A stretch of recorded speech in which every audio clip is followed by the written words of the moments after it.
Oh, good, you're recording this. I was gonna. Would you like to see it? Yeah, if you could. Well, yeah, sure. Looks good. Oh, there you go. So let me get out of this background.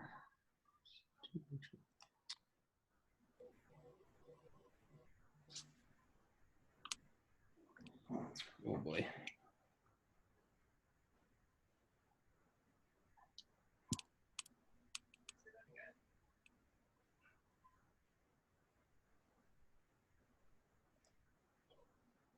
There we go. Nice.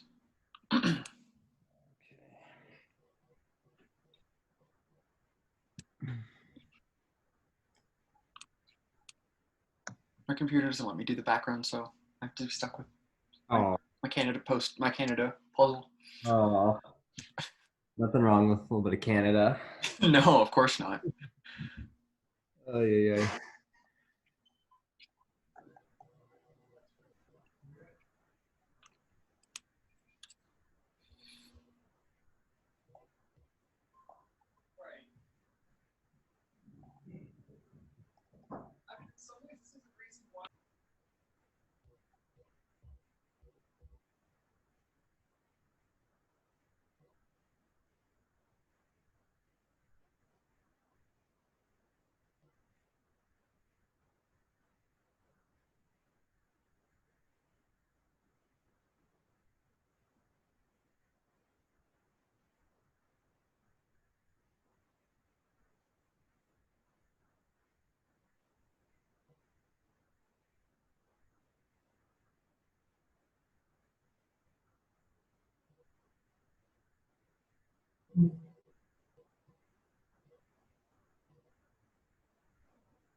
All right. I think we can go ahead and get started. So thank you guys all for showing up. Hopefully y'all can hear me okay. So if it starts lagging, please let me know. So yeah, we're going to go over the basics of the design process in animatronics. So we're going to just first introduce the people speaking. for this event. So I'll start because I'm already talking. So for you guys who don't know me, my name is Griffin Schobel. I am a proud rising fifth year mechanical engineering student at the great University of Florida. And in my collegiate career, I've been very fortunate to have had some great internship experiences in themed entertainment, where I've gotten to work with animatronics. So I've interned at Universal Creative, Walt Disney World, Animax Designs, ThemeWorks, and Artistic Entertainment Services. So I will give Mark the floor, and he will give himself a little introduction. Yeah, sure. So my name is Mark Lawrence. I am also a rising fifth year senior studying computer engineering. And I haven't worked for as many companies as Griffin, but last fall I did work at Walt Disney World working on animatronic control systems, specifically working on figures in Galaxy's Edge. So one of the big takeaways I would like you younger folks to get out of this is it's okay to be a fifth year. It happens. um, so yeah, we're gonna dive into it. So kind of how this is gonna be structured is we're gonna go into the background of animatronics, where they're used, some of the differences and in their uses, and then what kind of skill sets are generally used. Then we're gonna go into what's called the pre-visualization stage. We'll talk a little bit about mechanical design, and then Mark is going to carry everything about controls that we're going to get into. So I'll say we're going to have a little spot time for questions and answers at the very end. So as we're going through these, feel free to jot down some questions, and we will be very happy to answer as many as we can. So yeah, let's get into it. So the background. What are animatronics? So I think a good way to coin them is you think of robots, and robots themselves have a function, right? They, whatever it is, I think you think of a lawnmower, it's there to cut grass. You think of I don't know, a garbage disposal, it tears up trash. So what we have here in animatronics, their function is to tell a story, or it's to facilitate the storytelling process. So they can be kind of traced back to 1964 at the World's Fair in New York. The Walt Disney Company, and I think at the time it was WED Enterprises, they came up with this revolutionary Abraham Lincoln attraction. It was called Great Moments with Mr. Lincoln. And I believe it was like a 20-minute show where they just had this animatronic figure doing human mannerisms and speaking. And at the time, there wasn't really anything like that. So it kind of made way for what we have today. And back then, what you see on the right here, that is the figure that was originally used, which to me, I think is pretty remarkable when they didn't have SolidWorks or fancy CAD software back then.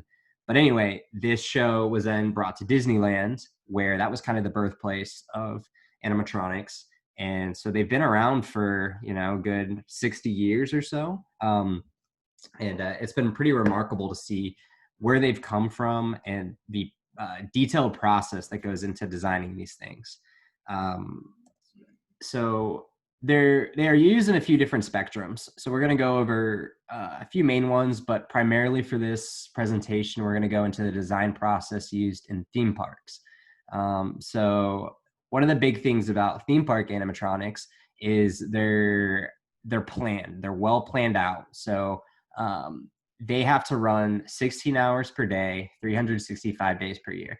And you may think, well, a park may not be open 16 hours a day, but when the parks are closed, they still have to go in and do maintenance on these figures, run extra cycles to test things out. So when they're designed, all of the fatigue life they're rated for is they have to go 16 hours per day, 365 days per year.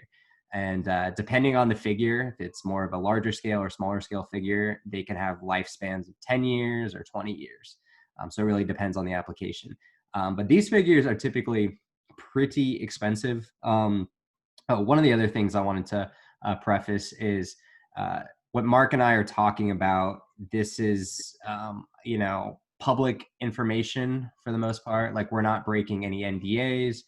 We're not giving you guys any information that you couldn't find basically readily on the information, but we have our experience we can talk about. So if I start calling numbers, for example, I'd say something like the cost of this King Kong figure would be between $5 and $10 million.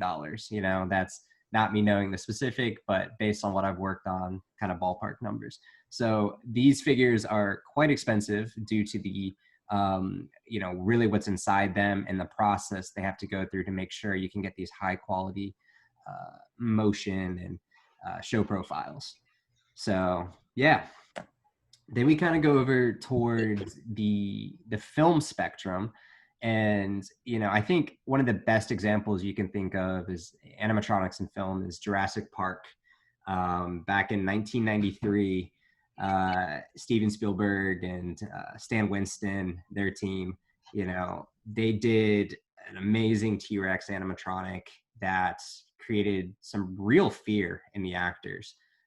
So the nature of these animatronics, though, and some of them are still used today, is they're relatively cheap and quick.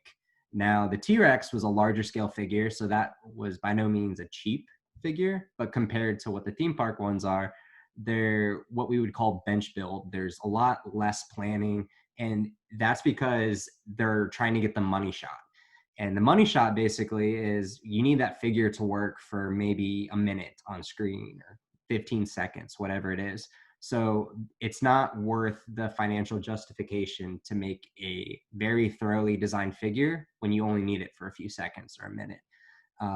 So that's kind of the big difference between those and the theme park animatronics. And at the bottom right, that's the ET figure. So there's a theme park ride with a bunch of ET animatronics, but in the film, they used a variation of manually controlled puppets, and then they had one animatronic that used pneumatic actuators to control it. So you know, they're a little tough to work with in film because nowadays CGI is what takes over a lot of the process, just because you can get a lot more articulation and a lot more detail. And although the animated figures or animatronics are really cool, you know, you're just seeing less and less of it because of the innovations we have in CGI. So another example we have is the animatronics in live theater. So these are really interesting. I would say these are a hybrid of, you know, your film animatronics and then your theme park animatronics. So the thing with these are they need to have a pretty good reliability because, you know, they're going to be seen from all sorts of angles. So, you know, the show must go on. They want these things to work. One of the things that makes them a little different, though, is they have a large reliance on puppeteering. So a good example on the left is this is from the Jurassic World Traveling Show. So this is a giant animatronic T-Rex. It's all electric. And essentially what happens is there's a puppeteer who is somewhere backstage, and that T-Rex will have cameras all over. So the puppeteer can use those cameras to reference the other actors on stage. And what they'll do is they have a bunch of joysticks, and essentially they're controlling it just like it's a giant, you know, robot on a RC car. So it's a really cool process. Whereas in the theme park industry, typically you're running on a show loop. So something's going to trigger the animatronic and it's going to continue to do the same show profile, you know, 16 hours a day, 365 days a year. On the right, that was a Broadway King Kong show, which is really cool. That does not use motors in the way the T-Rex does on the left. That uses a bunch of winches. So those are puppeteered in a different way, where the winches control the figure and its articulation. So those are kind of different examples of where these animatronics are used. So yeah, we don't speak of these guys. I guess you could say, yeah, these are animatronics. They are in themed entertainment. So maybe you could classify these in the consumer market. You also have Rainforest Cafe, which I think they do a little bit of a better job. So I'm sorry to scare you guys with this image, but for the purpose of this, you know, we're going to be really getting into the detailed design of the theme park animatronics because there's a lot more that goes into those. So the disciplines utilized, I think the cool thing about this whole industry is there's such a culmination of unique skill sets used from a lot of different disciplines. So you're going to have your artists who are going to be doing sculpting for the skin and the latex fitting. You're also going to have digital sculptors who are going to be working in softwares such as Maya and ZBrush, who are actually going to create the models for the characters as far as their skin and their shells. When you have your final product and you're putting it together, the painting is a huge thing that they have to get on these figures to make sure they look lifelike. So that's another huge discipline. And then we have all the nerds, the computer engineers, the mechanical engineers. I have computer engineering on there twice. My apologies. That should say controls engineering and electrical engineering. So all of these come together to create a amazing final product. So it's really cool seeing that process in motion. So we're going to go over kind of how all of these come together. So before we do that, we're going to talk a little bit about who makes the animatronics.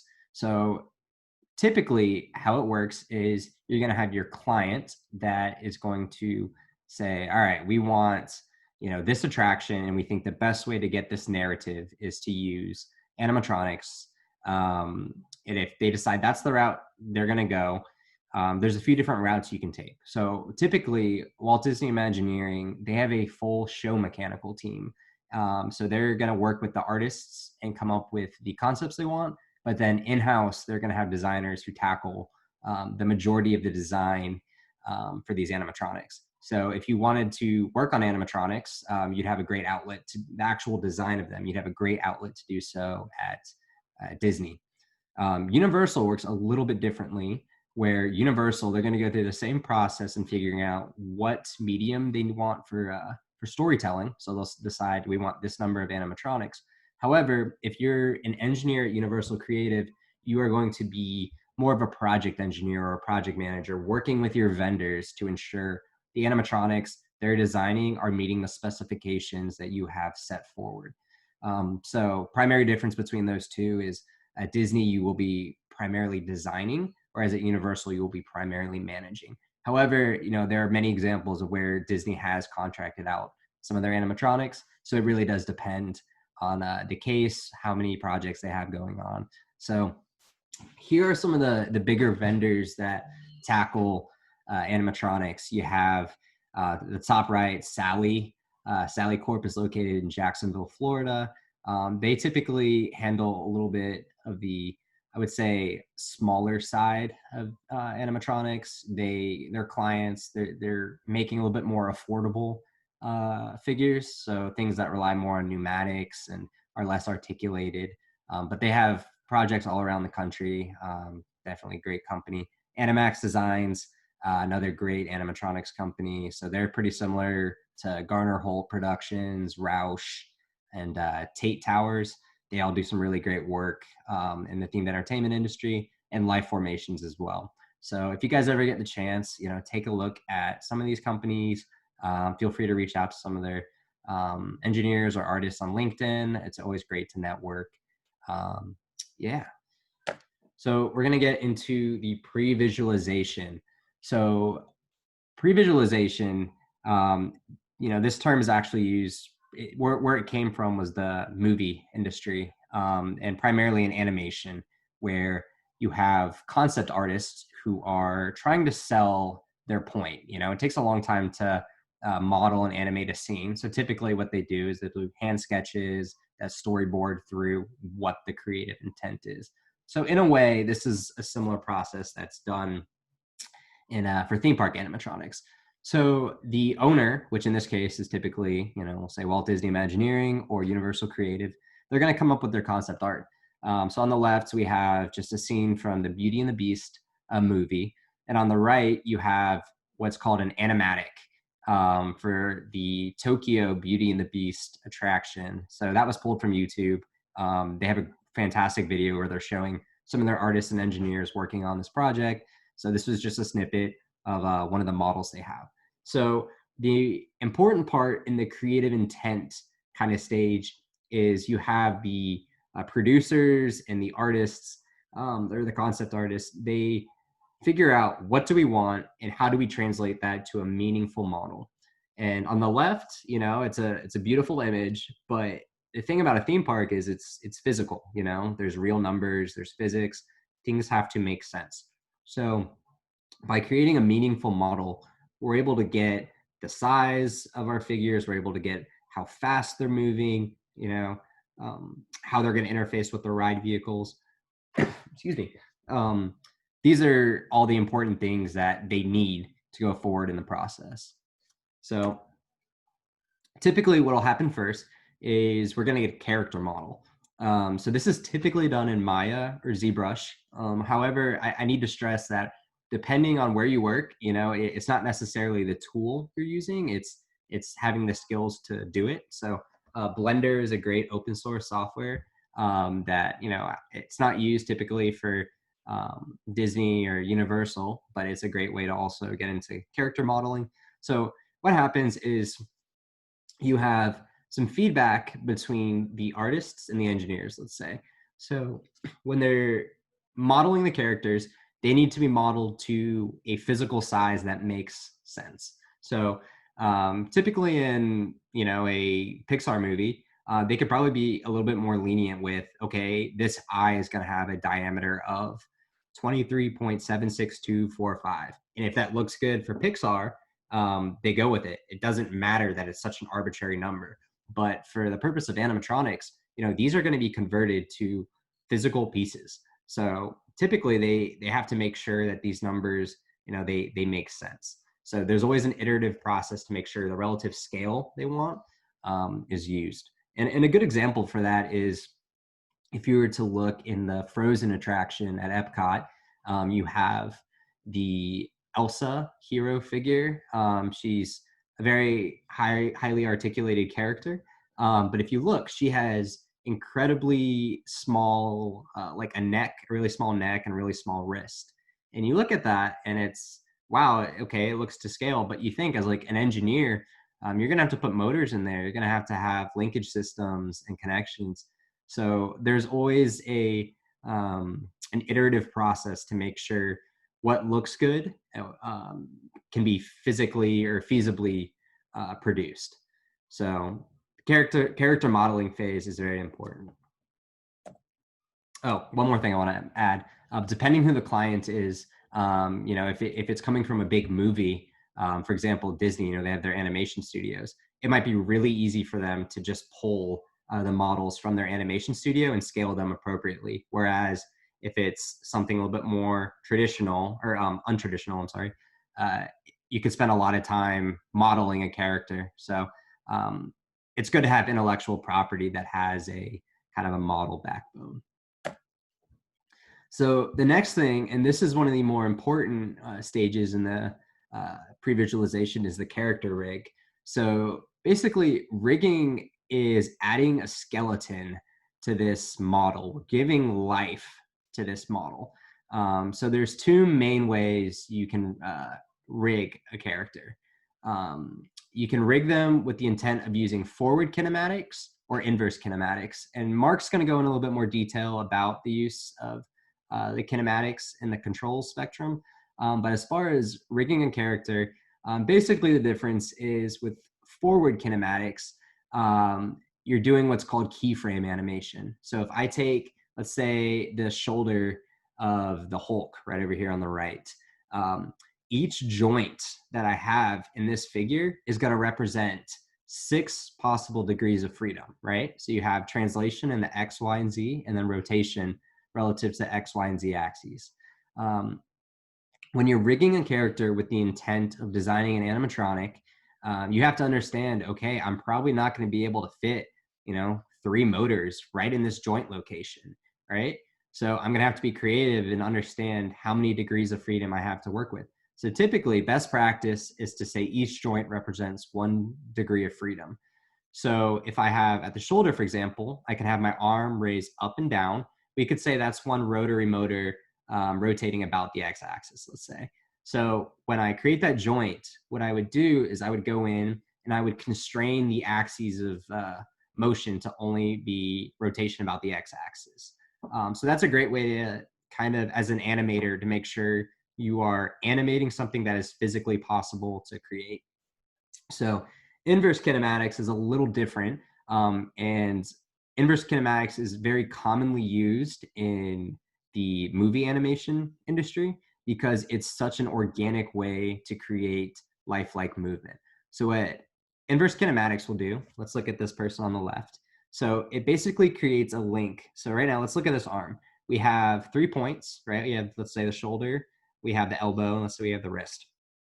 What you can do in inverse kinematics is you can essentially create a link between these 2 points right here, the shoulder and the wrist. And if I say, hey, I want the wrist to be at this position in space, let's say we move it down, it's going to solve the kinematics for the joint motion right here. So instead of me thinking, okay, I need to move this shoulder down and then I need to rotate this elbow in, it solves that for you, which is fantastic for creating organic movement. However, when we're working with animatronics, we still have to think like, okay, we only have these numbers of physical degrees of freedom. So typically inverse kinematics are not used in animatronics just because it would be difficult to solve for those kinematics. So once a good rig is set up, it's basically bound to the skin, and they're able to create what's called an animatic. So right here, this is a video of just one of the things I worked on. So it's if y'all have seen the movie The Iron Giant, this was an animatic I created for a large scale figure that would be coming up behind a building, essentially, tracking a ride vehicle and doing some dialogue, essentially. So it's relatively simple, nothing too crazy. The hands move a little bit and the figure moves up and down. So something like this is the end product of pre-visualization. After creating a model, rigging it, they're going to want to get a reference animation of what they want this figure to do. And this is a very, very important part of the process that involves feedback from the engineers. So typically, oh, and I see there's a comment. I'm not able to look at that at the moment. So if it's a question, we'll be able to look at it at the end. But essentially, and I'll play it again. What happens is the creative profile of this figure, it needs to be bought off by the creative director. Once they figure out, okay, this is good, then they can move over to engineering and ensure, okay, we can actually build this. Because what actually happens more often than not is you have a creative director will say, I like this. And then they go a year into production, they've already done the mechanical design, and they find out, okay, yeah, we can make it do that. And then the creative director says, I don't like that anymore. Can we make it do this? So when you have created a robot that can perform this function and now you change the function slightly, it can be a little difficult to go back and figure out, can we actually get this motion now? So it's very important for the creative director to buy off what they want from the figure. But just as importantly, the engineers have to analyze the kinematics from the figure and make sure it's possible. So we're going to go into that now, into the mechanical design process. So the name of the game with the mechanical design is you want to create a relatively lightweight figure that can perform the functions needed. So at the end of the day, you could have a 20 function animatronic that costs $5 million, very, very well articulated. But at the end of the day, all I see as a guess is the outside of the figure. So it has to work. It has to do what it's supposed to do. So there's a few different measures that people will go to ensure they can get the right motion out of the figures. So one of the first things we're going to talk about is, from a general sense, is the type of actuators that can be used. So first, you have your rotary actuators, so just commonly referred to as just motors. And we have our linear actuators. So they can be used in unique ways where they can be used as direct drive, and that would be where you have let's say, just an arm is mounted directly to a shoulder motor. Since it's mounted directly on, you have a lot more control and it's a lot more robust. So that would be called direct drive. Whereas you could use linkage systems where you have a 4-bar linkage that can get a similar kind of motion, but you're dealing with some slack and it's a little harder to predict.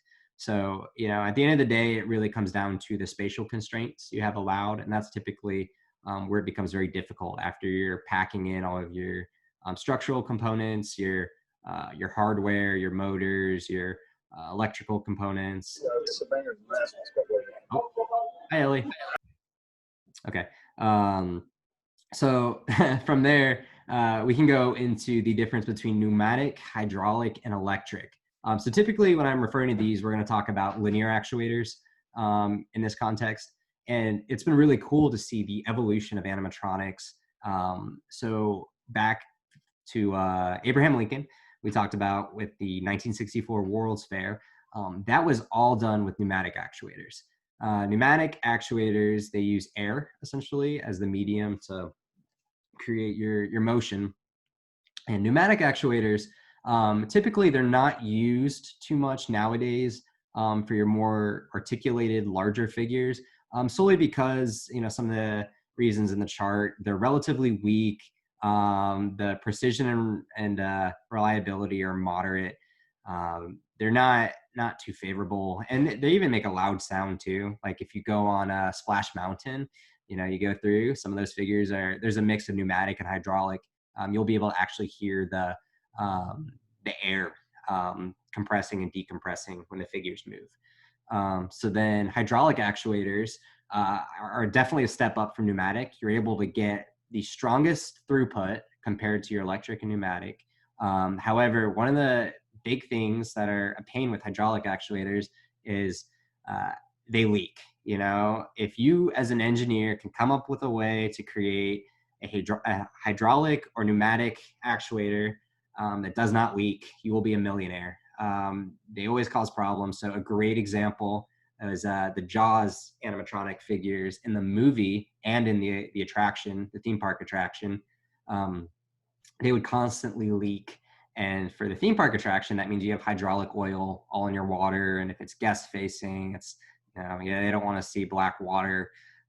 So that's always a mess. And if it leaks inside the figure, like I know in some of the Jurassic Park figures, what can happen is the hydraulic oil will get in and it'll stain some of the silicone or the skin, and it's a mess to clean up for the technicians. So hydraulic, it's not promoted with a lot of figures nowadays, but there are cases where they are just the best bang for your buck because you really can get some high throughput for a relatively confined space. So a lot of the larger figures, you will see hydraulics used.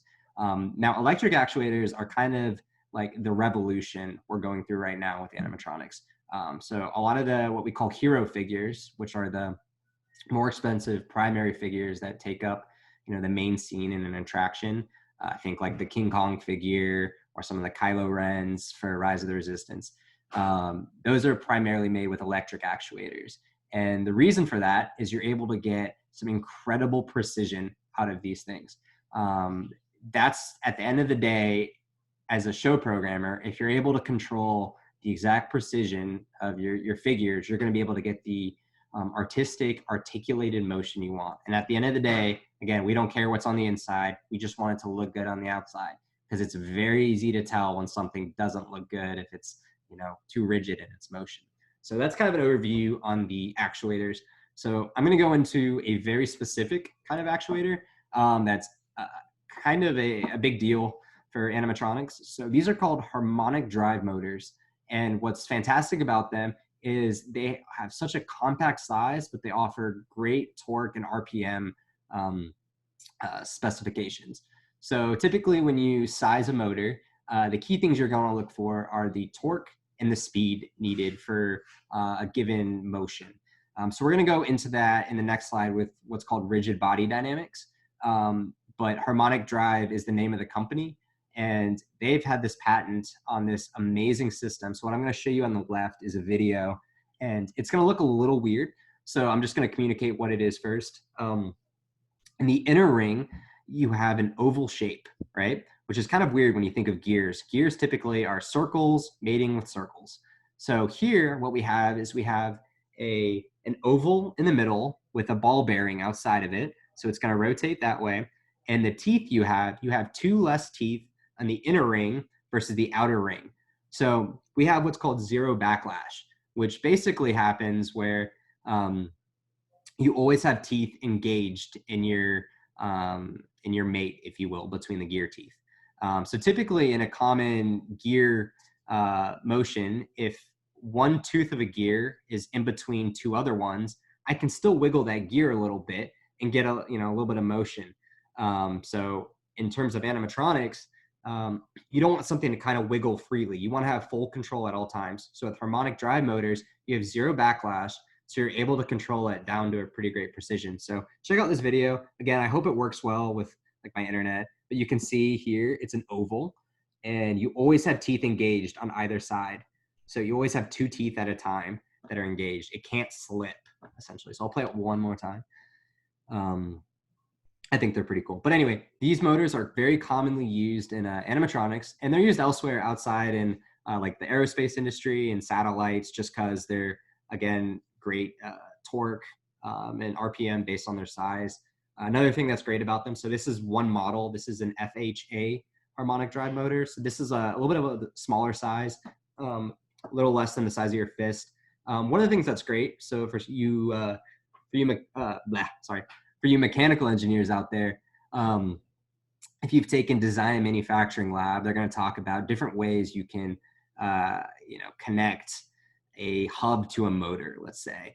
So, they'll talk about a set screw. They'll talk about using a spline. One of the best things about harmonic drive motors is you don't have to worry about set screws or splines. In fact, right here is where you would mount your arm or whatever it is. So you would mount with 6 mounting bolts here. So essentially, these are tapped holes. So you create a very stiff connection. You can torque stripe those bolts, and you get some good performance. Excuse me. Hey.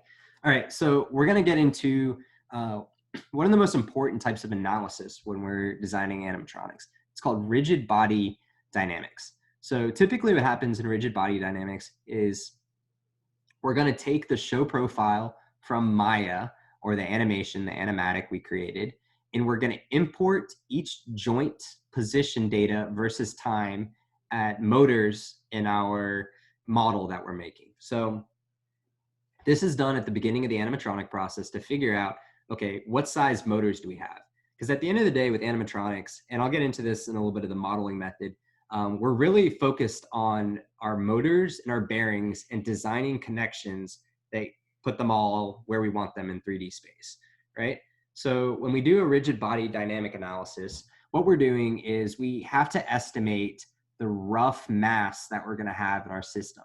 So here's an example. This isn't something for an animatronic. This was rigid body dynamic analysis of an excavator arm, but this is something you would see as kind of like an arm system, right?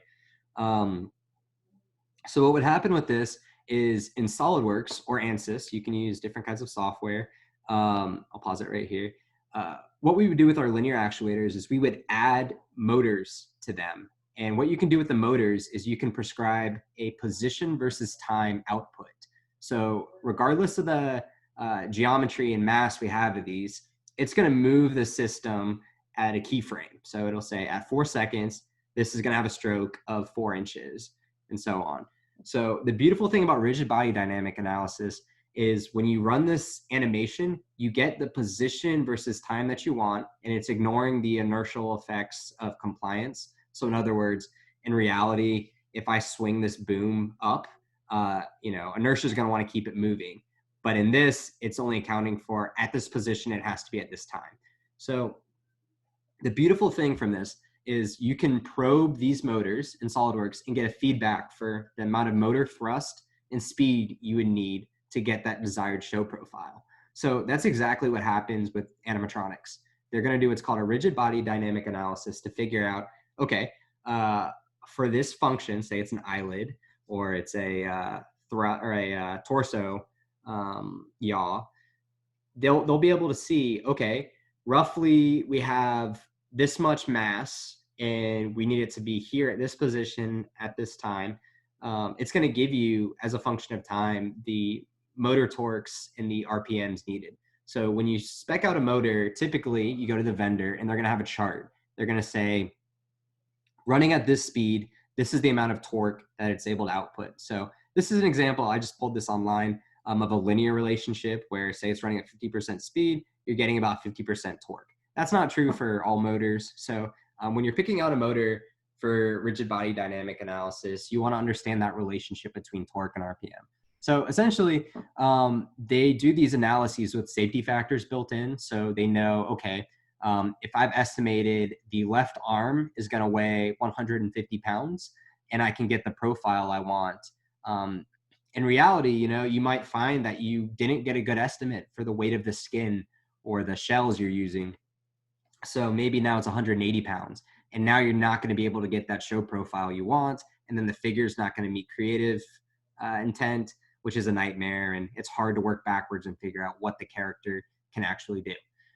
So this is a very important process. And if they find out, hey, we're not able to get motors that fit in this size that can meet this creative intent, they'll go back to the animatic phase, and the artist will have to come up with something a little bit simpler, or they'll have to take out some of the degrees of freedom to make it a little bit more, let's say, realistic. So very important process. The estimation of the figure mass is always incredibly difficult. So typically what they'll do is, like, let's say it's an arm, instead of designing the full arm and the detailed, the nuts and bolts and it all, what they'll do is they'll add a block in that geometry, and they'll give it they'll override the mass properties and give it something that seems realistic. And typically a lot of the people working on these, they've been doing these for quite a while, so they have an understanding of how much weight is going to be in each system. So very important process. So I'm sorry that was kind of a lot. So if you have any questions at the end, I would be happy to go back and go over some of this. So one of the ways these figures are designed, so if you remember that animatic I had earlier, the Iron Giant figure, this is again a project I'm working on. So they do something what's called top-down modeling. And essentially what happens is we have our giant shell of the figure. So right here, this was imported from Maya. So the character skin or shell itself has 0 thickness. It's a shell. And what happens is in 3D space, I'm going to want to lock down all of my pivot points that I had back in the character rig. So typically what you do for that is you're going to lock your bearings or your where a motor drives your system at those pivot points. So you're going to lock them in 3D space. This allows you to now understand, okay, if I move something in Maya, I know where it's going to kind of move in SolidWorks. So when you lock these in 3D space, that's where you start designing. So my experience is in SolidWorks. So different people have different softwares they prefer, but with the mechanical design in SolidWorks, what I like to do is I like to design within the assembly. So if this is my giant assembly right here, I will create a part within this assembly instead of creating a part independent, if that makes sense. So I'll design using the referenced features of these motors or of the shell. And the great thing about top-down modeling is, at the end of the day, you really do have to work with these organic shapes. So if I have a standoff, if I'm connecting this head shell to a structure in the head, I can have a bracket that matches the curvature of this head by pulling from that surface.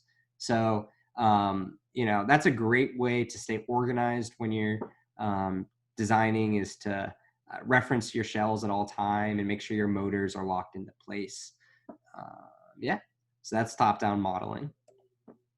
So then we're going to get into kind of the general structural design. So this photo on the left is a photo Disney released of an animatronic figure. It's one of their newer styles. I think they're an A1000 is what they call them, I believe. So the name of the game with these figures is making them as light as possible. When they're light as possible, you can get some really nice dynamic motion that's very well articulated. So what do we know about the two, I would say, most common materials mechanical engineers are taught? They're taught to work with aluminum and steel. So steel is roughly 3 times heavier than aluminum. So steel is not commonly used for more of the humanoid size figures. But those kind of figures, they use a lot of complex milled aluminum pieces. So on the left, you can see here, these pieces right here, They look gold. I can tell you they're not gold, at least the material. What this is this is anodized aluminum. When you anodize aluminum, it really improves its corrosion resistance, which is always great. You don't want your systems rusting. It happens. So the name of the game, though, is like I said, you have your motors uh, fixed in 3D space. So you design around them the aluminum structures that will make sure they are rigid, they're robust, and they can get you what you're looking for.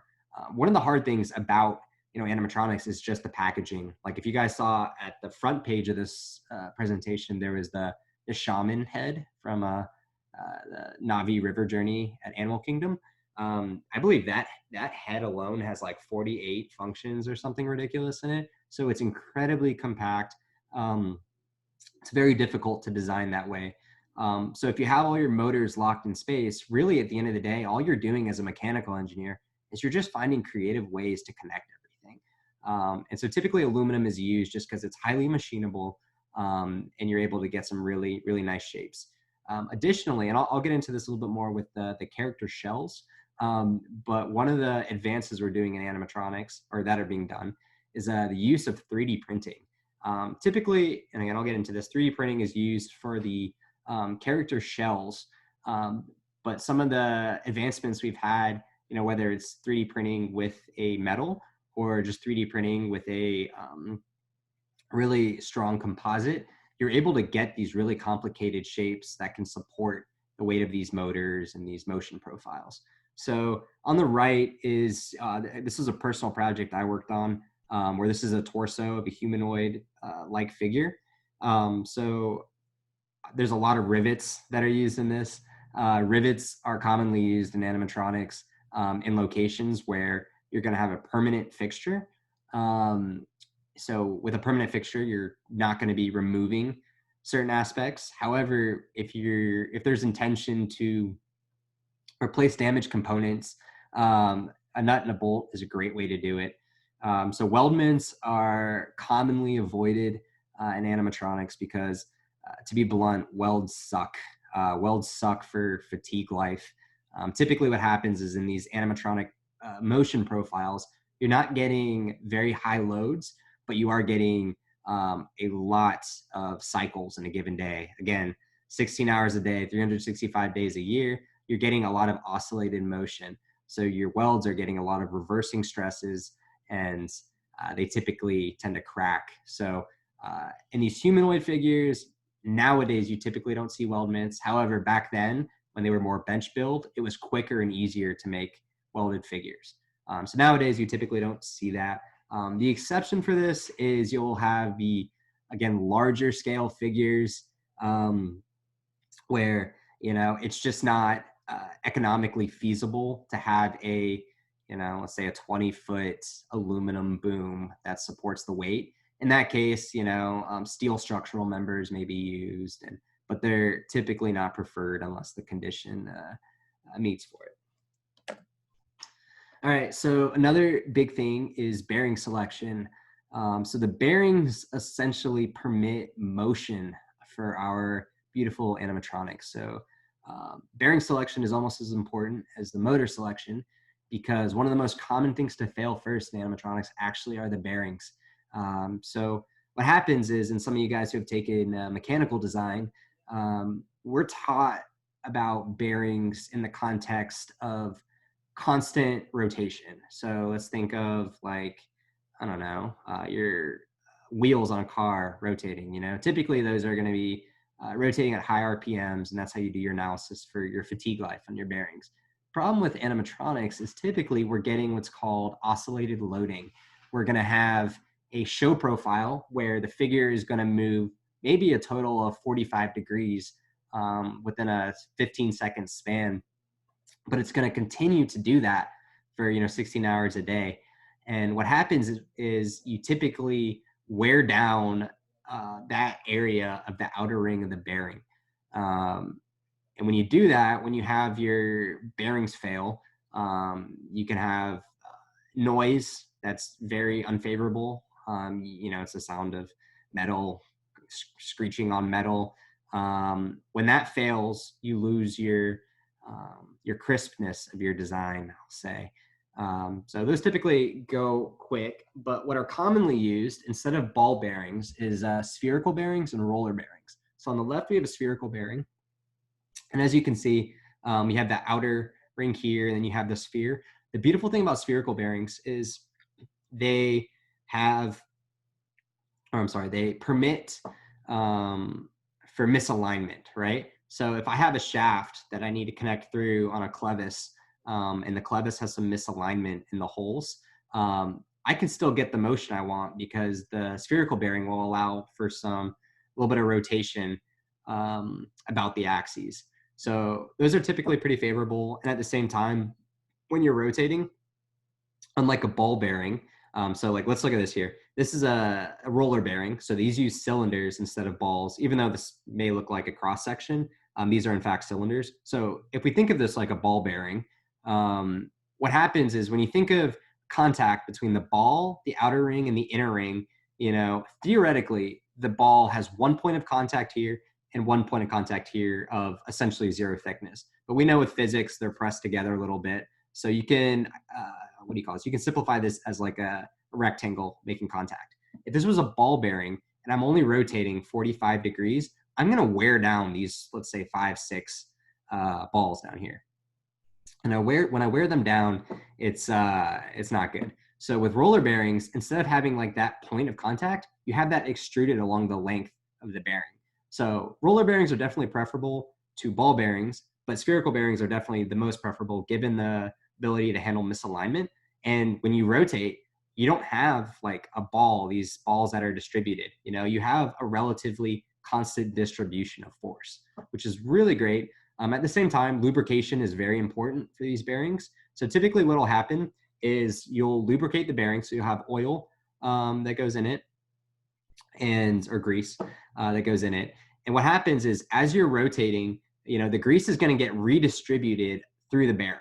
So in a typical bearing or a typical application where you have full rotation and you have a constant RPM, the grease is rotating all the way through the bearing, and you're able to clean it and replace it pretty regularly. But when you have oscillated loading, like I said, we're only moving 45 degrees or so. So all that grease builds up on the outside, and that can ruin your bearing. So it's important that they continue to grease them and they rotate them so that there's even distribution of grease or oil, depending on the application.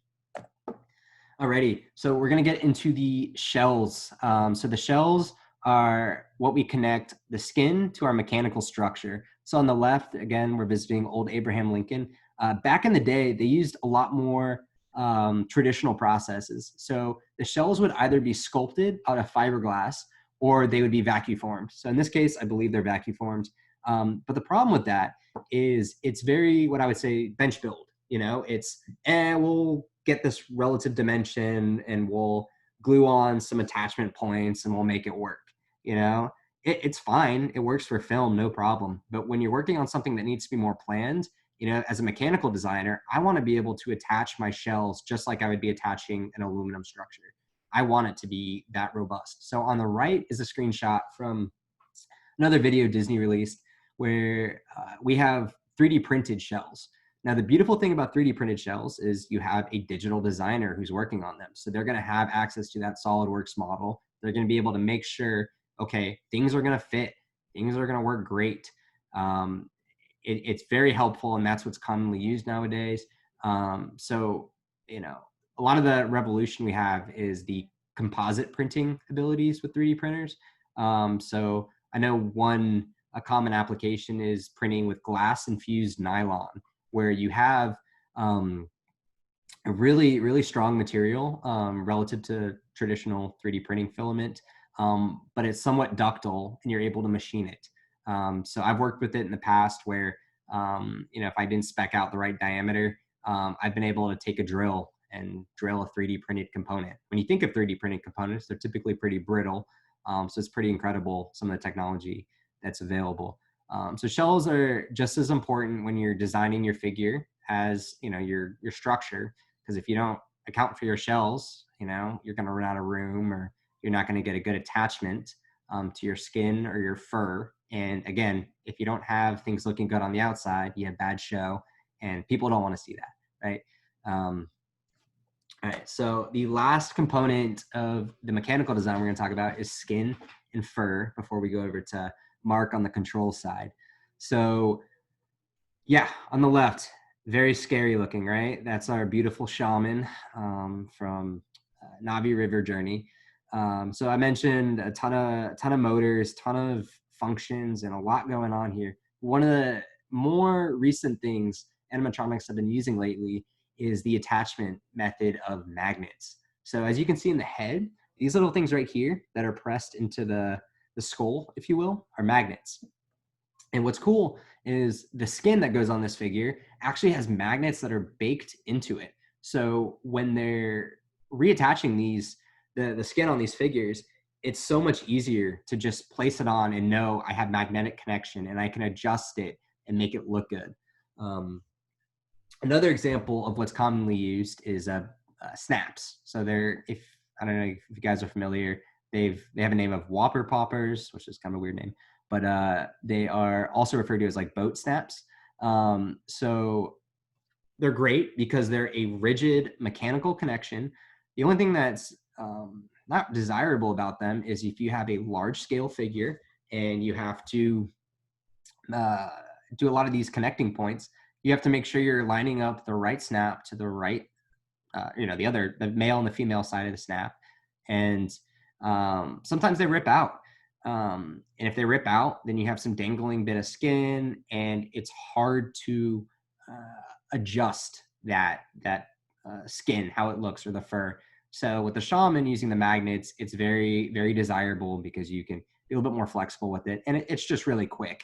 At the end of the day, they don't have a lot of time between the night apart closes and the morning it opens up. So when technicians are working through, and if they need to replace, let's say, some of the actuators in the head, it's not desirable if you have to spend an hour and a half of that time taking off the skin and putting it back on. If you can do it quick, it helps the technicians out a lot. That's another point I also want to talk about. So nowadays, animatronics are made with a lot more accessibility. So with the shaman, for example, they have multiple iterations of the figure.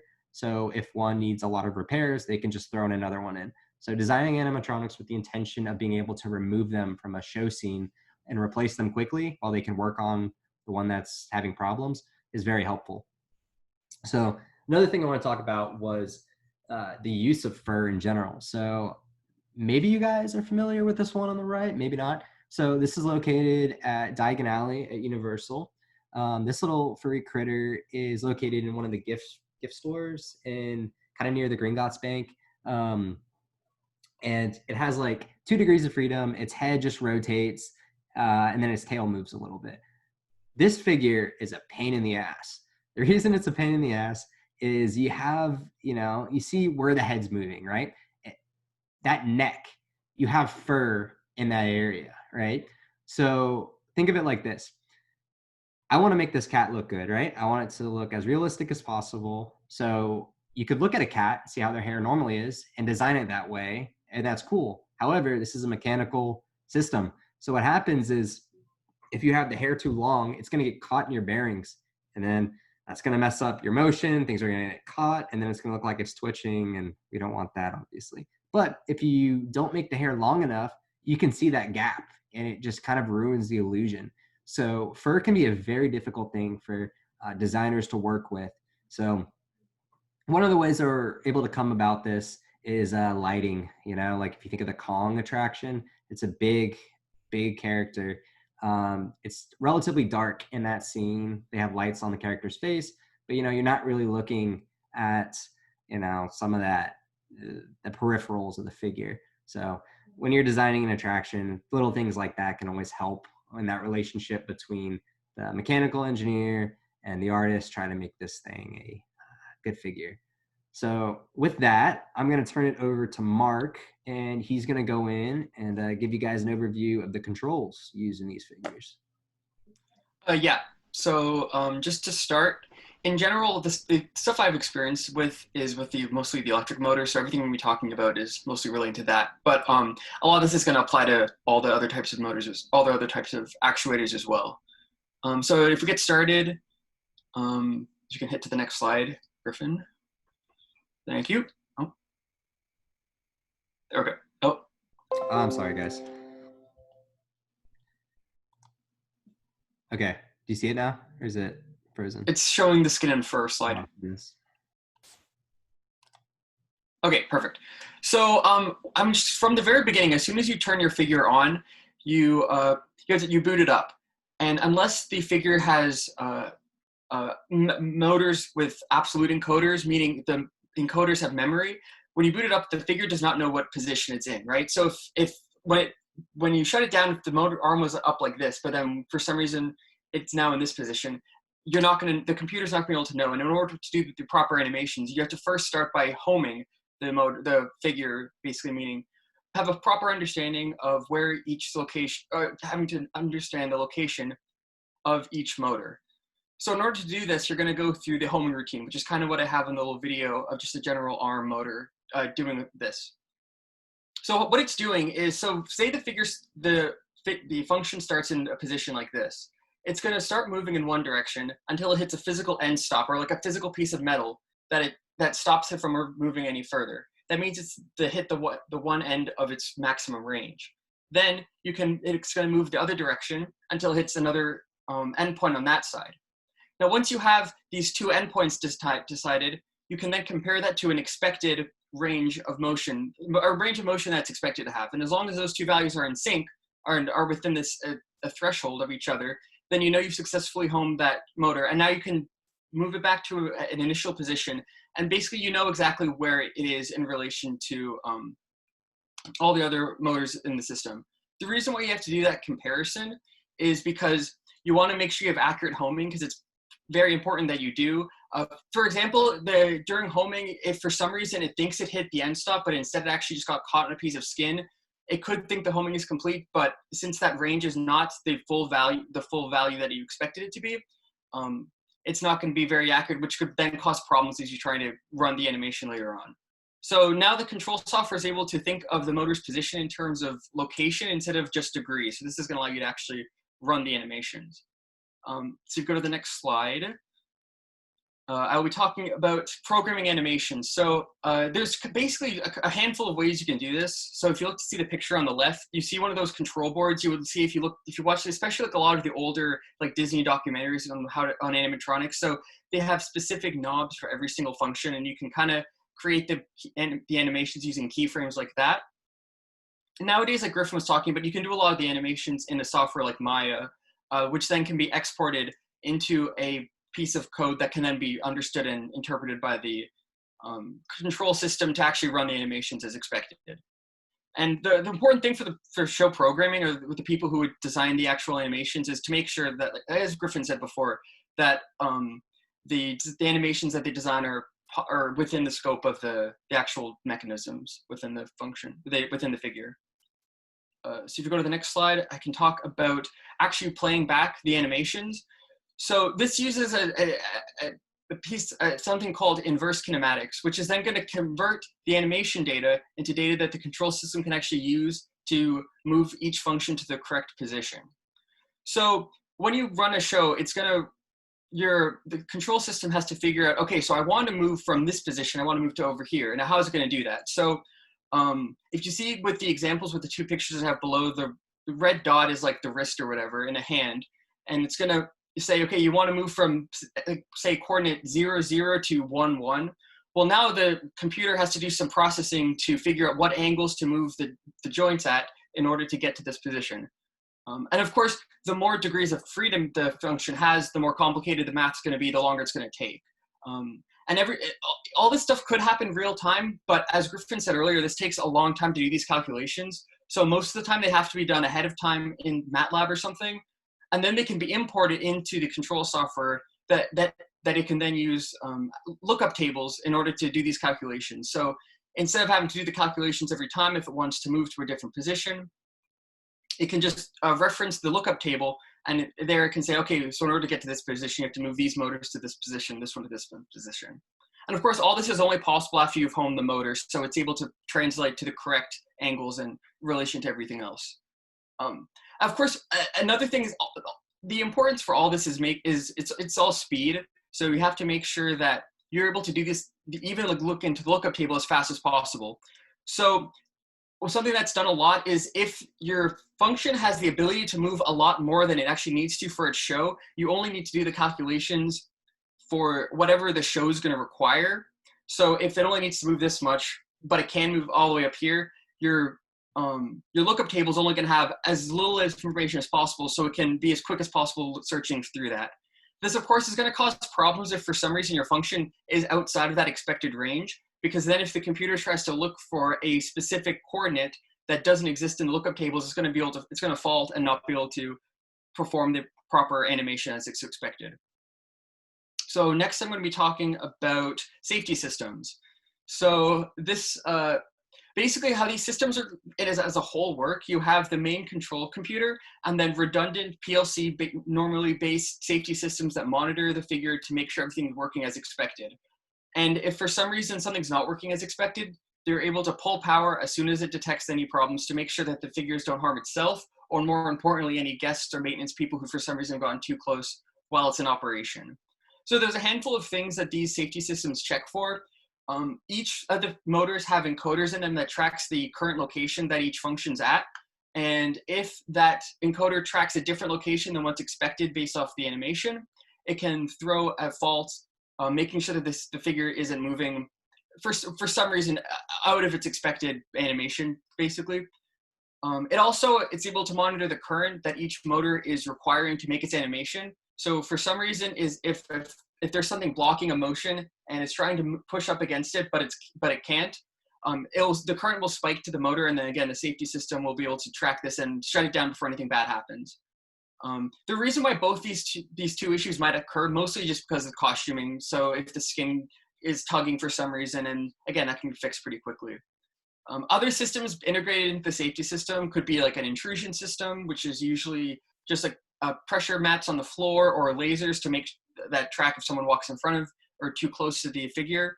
And if either of these two systems are triggered, then it's able to, again, pull power as soon as possible to make sure that the figure doesn't injure itself, because these are very expensive. So you don't want the figure smashing it, and they're very powerful as well. So you don't want it to smash its arm into something, or more importantly, if a guest or someone else working on the figure, you want to make sure everything shuts down as soon as it detects that somebody might be too close to it. So next, I will be talking about show queuing engines. So this is basically how the figure's control system is going to be interacting with the rest of the attraction. This is going to be a lot simpler on like a figure that's just located inside of an attraction, where the vehicle can, as the vehicle approaches, it's going to send a signal to the figure to start the main show. And the figure's only going to have the one show that loops through all day. This becomes more complicated when the figure is in a land or in a pre-show like Hondo from Smuggler's Run, because guests are always able to see this figure, and it doesn't necessarily going to have the time to pause between shows. It has to be able to seamlessly transition in and out of various different shows. So as you see on the left, I have a GIF of the Hondo standby animation. He can just loop into this animation for as long as he needs to until the doors to the pre-show close, and then the show queuing engine can then trigger his main show to begin. And even it's not even as simple as this, because the show, as guests enter the room, the show queuing engine can scan the magic bands of guests to see if a majority of the people in the attraction in the pre-show room have experienced the attraction before or not. And if they have, the show queuing engine will actually send a different show trigger to Hondo, making him say something like, "Welcome back! I can't believe you've all returned." So it has to be able to coordinate that. The control software has to be able to coordinate, okay, I'm playing my standby show. Now, as soon as it gets its cue from the queuing engine, it has to then switch to its main show. So the software has to be able to transition smoothly between these different states. This is especially complicated in Rise of the Resistance with the Lieutenant Beck figure. There are a handful of points where that figure could potentially enter a standby show, but of course you don't want the guests to ever know that it's going into a standby show, since there's a delay happening. So the software has to be able to process, okay, I'm now smoothly transitioning from my main show into a temporary standby show, and it has to be able to loop through that standby show for as long as possible. But then as soon as it's ready to go again, it has to be able to quickly and smoothly transition back into the main show. So that's happening a lot here where the figure is able to smoothly transition in and out of various shows without guests noticing. So it seems like a seamless experience. So with that, I think our presentation is over. So if anyone has any questions, we'll be happy to answer them. And if you're shy, feel free to use the chat too. That's totally okay.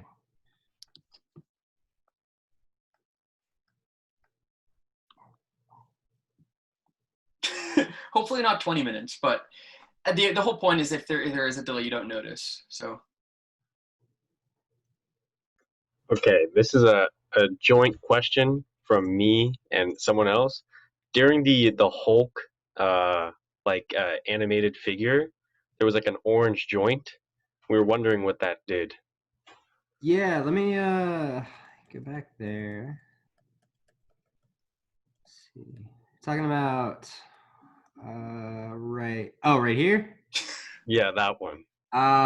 You have a lot of detail there. I I don't know. I just pulled this image online. So, I'm trying to think what that, we're not going to look at that. I don't know. This is being recorded, so. All right. Did you have another question? No, I'm good. Thank you. Okay. So Sam asked, how close do you work with other technical designers, e.g. sound, lighting? Okay. That is a great question.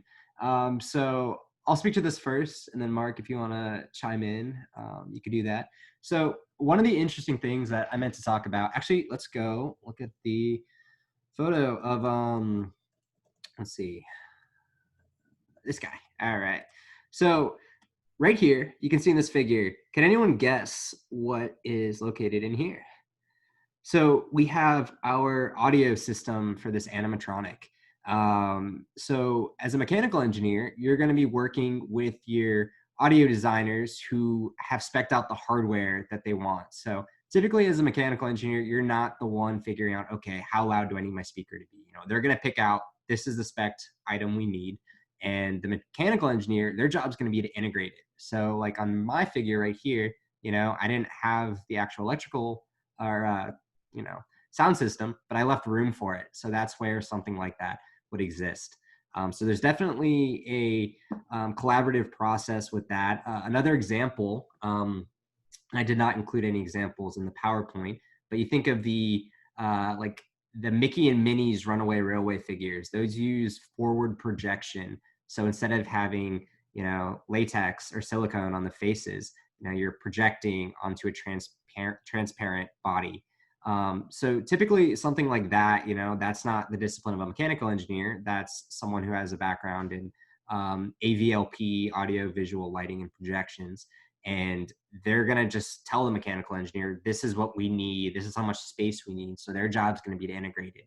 And companies like Disney, they have a lot of room for R&D. So in that kind of R&D field, I think that's where it's a lot more blended, and it's a lot of, hey, what if we did this? What if we did projection mapping onto a character? And I think that's kind of where at least that discipline goes in. Mark, did you want to throw something in on that? No, not really. I mean, I guess you're definitely working with them a lot too, while like installing into attractions as well. You work with people from lighting, sound, just regular show programming. You work with everybody to make sure that everything comes cohesively together for the final attraction.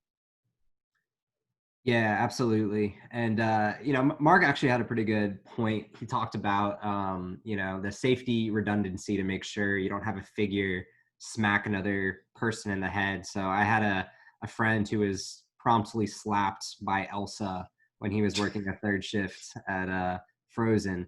So, a combination of the technicians who are going to be repairing things on these figures is also something to think about, the shaman head, let's go back to that. Let's look how complicated that dude is. Oh yeah. Right. So we look over here and we see there's a lot going on in here. So I need those functions to get the show profile I want as a mechanical engineer. But at the end of the day, if it's going to be impossible for a technician to repair something in a given night, that's where engineers have to be creative with, different ways to make these changes. So if it's not a whole nother copied and paste animatronic, maybe it's another head like they have for the shaman that they can just take off and replace. So there's that as well. Okay, so Zoe asked about how creative do you think your job is? Mark, I want you to take that one. Oh, sure. Definitely a lot of the creativity comes in problem solving, or at least that's what I kind of have experienced. Like there were a handful of times where you ran into a problem on site or working on a figure, and you do definitely have to do creative problem solving in order to get everything working as expected. So you're probably not necessarily going to be like doing like artistic work or anything like that, but you definitely get creativity in terms of making figure you get faced with a problem and having to figure out how to get it to work as you want it to and within the requirements from creative or show programming or anything like that. Yeah, absolutely. And just to add on to that, you know, there isn't a degree in animatronics, right? So when you're working on these, so like Mark is going to have a very different day to day than my day to day would be when working on this figure. So there's a lot of disciplines coming together to solve these problems. You know, I'll preface by saying, like, growing up, I wanted to be an artist. I liked the organic design of things, you know, the industrial design, and I found myself in mechanical engineering somehow. But I find, you know, when I'm working on these projects, or, you know, whether it's personal projects or professionally, there is a sense of creativity and almost like, you know, artisanship in designing some of these structures. So, you know, we'll go back to, you know, here, right? So you look at Disney's figure they have on the left, there's some pretty crazy shapes we have going on here, right? So I think as far as like a mechanical designer, this is one of the opportunities you get to do some really crazy looking shapes because they're needed to get, you know, your components fixed in the right way. And so, you know, at the end of the day, you're always thinking of how can I get new forms of motion, right? You know, they have pretty complicated linkage systems that can be used. Direct drive is, you know, commonly used. So there's a lot of ways to be creative as far as your role. And then even in terms of like the future of animatronics, you know, we're all about immersion in this industry. So we want, as a guest, to be able to interact with Hondo, right? Hondo knows you've been on Smuggler's Run, so, which is kind of creepy, I guess, but it is what it is. So, you know, there's probably going to be, over the next 10, 15 years, you know, how do we make these more personable experiences for guests? So I think there's going to be a lot of creativity in that process as well. So I hope that answers your question. We can go into more detail if you'd like. No, I was just gonna look into. Sam had a question next about accessibility for not manufacturing, maintenance. So what happens when you need to fix them or transport them? A lot of the times these are bolted to the ground, so they're not going anywhere. Maintenance mostly happens on site, unless like something major happens. You can mostly do all the maintenance you need on site. A lot of the attractions are gonna have maintenance bays where it has all the tools and supplies you need to do the proper maintenance on them. Yep, absolutely. So I think a good way to phrase that too is they say design for manufacturability, but they also say design for maintenance. So excuse me, design for maintenance. So like I said earlier, it's one of those things where more often than not, I would say a good figure, like the maintenance that needs to be done on the figure is not the top priority. The top priority is getting good show, right? You want it to look good. And to do that, you might have to come up with a freaking crazy system that is able to, you know, have 40 functions in a head. So that's not going to be desirable. But like I said, you know, maybe you create a new head, or you create multiple sub-assemblies that you can take apart that make it a little bit more bearable. So a unique example, I'm back at this slide. So this was actually a project I worked on. So this is the Jurassic World Traveling Show. This big T-Rex, the crazy thing about this is at the end of each show, it has to be taken apart, put in a shipping container, and driven to the next city. Also, this had to be designed with the intention of being shipped overseas on like a freight carrier.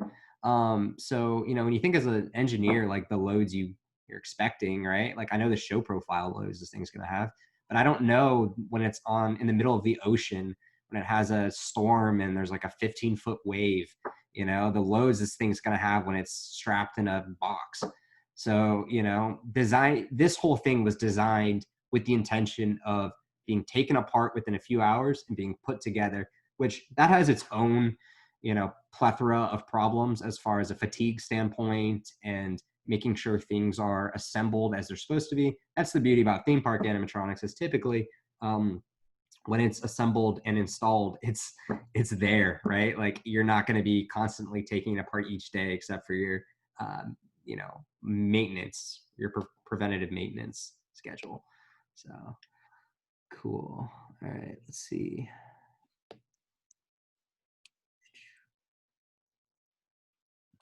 Oh, okay. Ellie said thank you. Oh, thank you. All right, so there's a question. At which step does it mostly transition over from the art design team to the engineering team? So Mark and I are both going to have probably some different input on this. So I'll speak from a mechanical standpoint. This goes back to when I was talking about how the producer, the creative director, in a perfect world, they will have creative buy-off. They'll say, this is the motion I want. This is what I want it to look like, right? So then as the mechanical engineer, you have to make sure, you know, okay, we've been handed this data. We need this robot to do this motion profile. We need it to look like this. So at that point, in a theoretical environment, the creative director can be completely hands-off with a little bit of here and there checking in to make sure the engineers are doing what they want. But like I said, kind of what tends to happen is the engineers aren't able to get exactly what the artist wants, and the artists now say, well, that's not even close to what we want. And there's kind of a lot of back and forth between the two to figure out that desirable profile that they want. So at the same time too, artists have different functions on the team. So I'll let Mark talk about how kind of like the artists will play a factor into the show programming. Right. Yeah. So in terms of show programming, meaning the people who like design the actual animations that end up running on the figures for the shows, show programming would be involved right through the very end, because they're always making sure that, because even right at the end of the process after installation, you have to make sure that the animations that they have pre-programmed ahead of time make sense in sight. So for example, you have to make sure that it's not colliding into anything, and it's any props or anything, because again, that might be a little bit different from the initial design. So you have to make sure that it's not going to hit a wall or hit a prop that's in front of it or anything like that. But even like once the show programming they start riding the attraction for the first time, you have to make sure that like the figures are looking at the vehicles exactly. So they might have to make some design tweaks even after they've started testing the ride and stuff like that. So in terms of like actual like animation, the artists involved in designing the actual animations, they're definitely involved right until the attraction opens to make sure everything is they make small tweaks to make sure the animations are as perfect as they can. Yep. And what can go wrong will go wrong. So as Mark said, they really do need to be there till it opens and after it opens too. When I worked at Universal, we had one technician who typically technicians, they're hands off from the show programming. But he had this really cool talent where he was able to kind of program the figures. So, we're backstage and he's able to create his own show profiles for these figures and make them sing songs. So it's pretty cool, some of that blend between arts and technology. So great question here. Are outdoor animatronics made with any different are they made different than ones that are indoors, right? So long story short, yes, they do have to be made different. One of the biggest things that has to happen, so like let's think of a figure that might be in water, right? We need a lot of good sealing. We need systems that if water gets in, which it's going to get in, is it waterproof? So typically that's why electric actuators aren't commonly used with water figures. Water gets in and then, we don't want a real explosion. It's not a special effect. It's scary.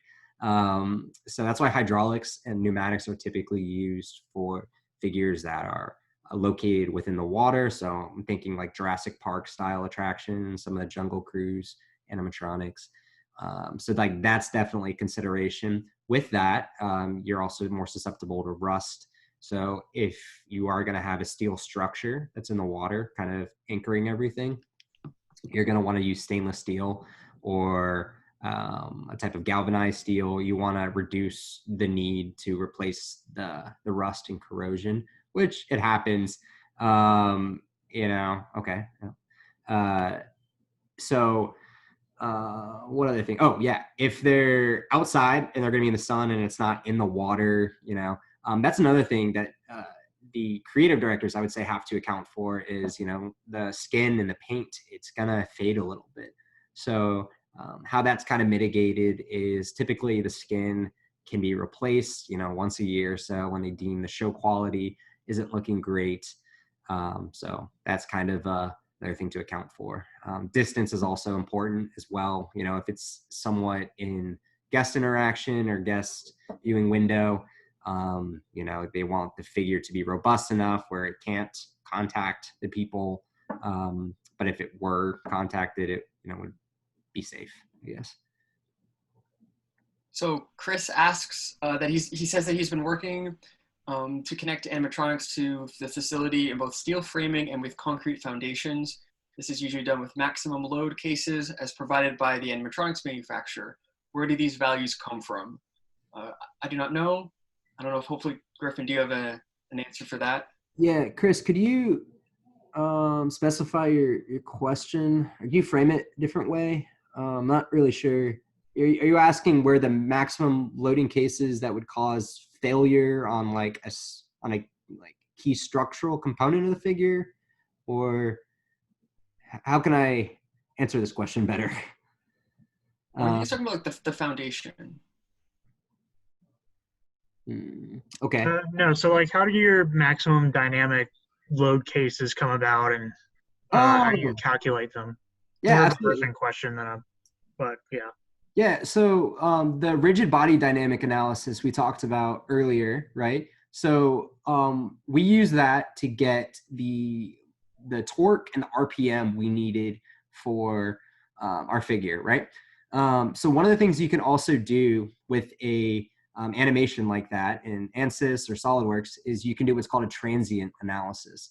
So what I'm able to do is I take that motion and I can run an FEA simulation through with a primary emphasis on the position versus time. So one of the cool things is when you do that position versus time data, you're able to see its respective derivatives. So you can see the velocity, the acceleration, and even the jerk, depending on the case at hand. So when you run a transient analysis, you're able to see the inertial effects. So it's a dynamic study because you're factoring in inertia. That's where you're able to figure out where your stresses from your motion profiles flow through your figure, let's say. So where Chris is talking about, anchoring your figure is incredibly important. If you don't anchor it properly, it's gonna fly off. So those loads are going to transmit inevitably through your fixation. So does that answer your question, Chris? Yes. Awesome. Cool. Are there any other questions? Does anyone have?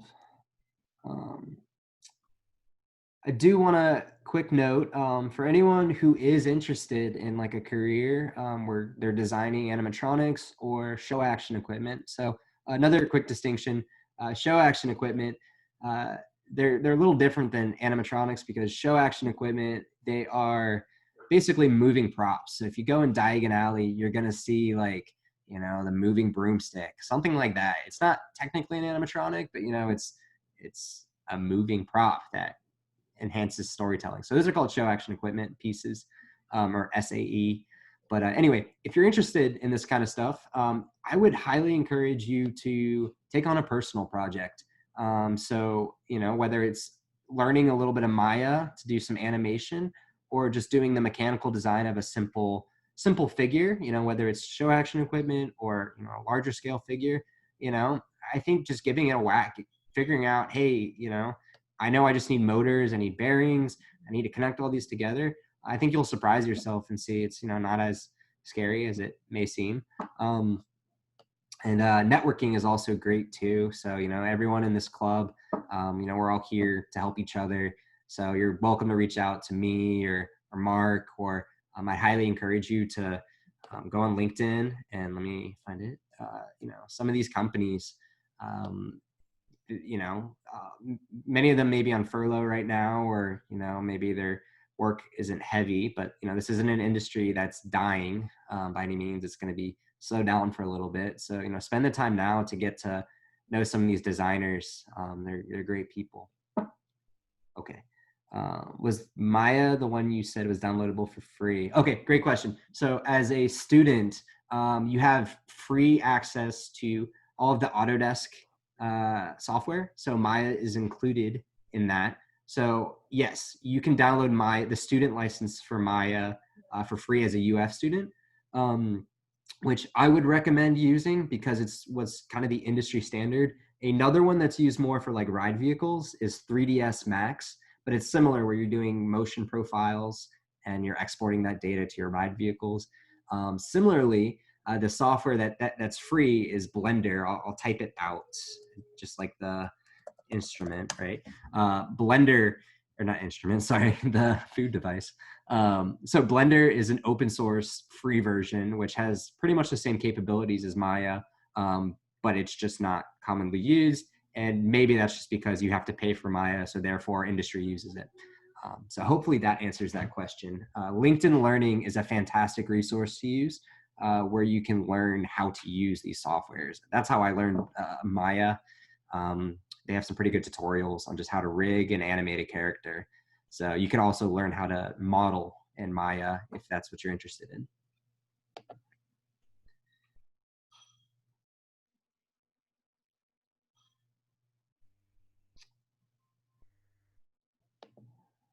Okay. So are there any more questions? Oh, maybe. It's Chris. It's just Chris.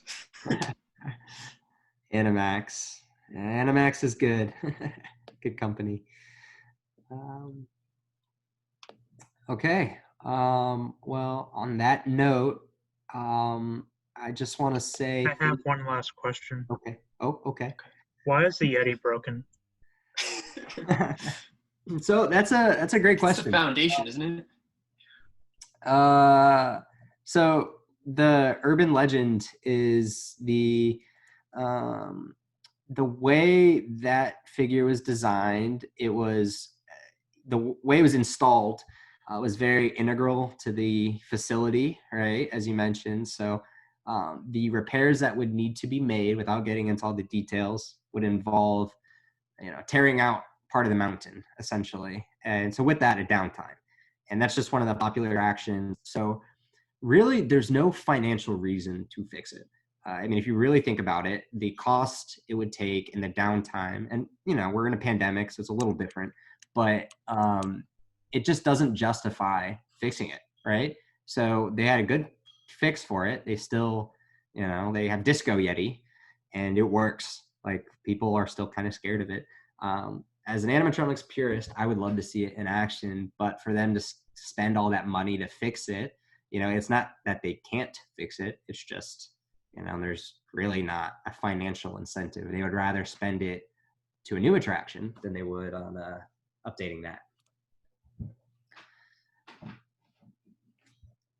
So, cool. Any more Yeti questions? Love the Yeti.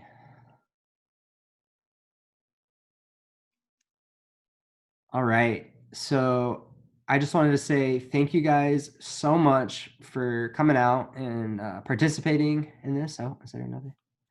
Let's see. Oh, okay. Sorry. Thanks, Sorry. Amanda. Yeah, thank you so much.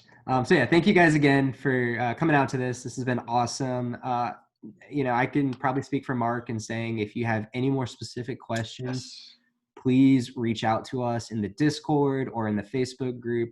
We'd be happy to mentor or to just go into more detail on some of the things we touched on. Again, this was kind of Animatronics 101. People, careers in this stuff, so they're much more well-versed, but, we're here to help out.